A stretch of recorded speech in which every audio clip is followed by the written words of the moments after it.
La puntata di oggi è un po' particolare. Oggi parliamo di odori.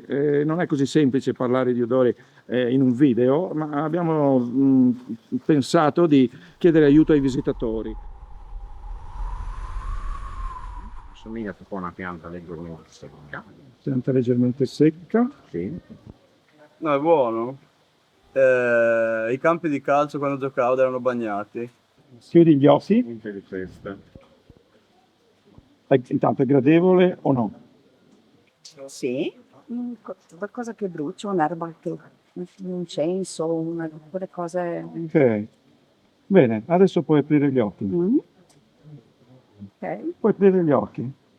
Ah, Puoi aprire gli occhi. Cos'è? Sono delle crisalidi di una farfalla. Ma fetice. Sono delle crisalidi? Ah, ok. Sono le crisalidi di una farfalla sudamericana del genere Parides, una farfalla velenosa.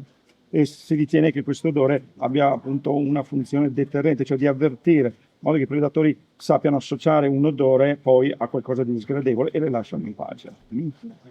Grazie Maria, grazie.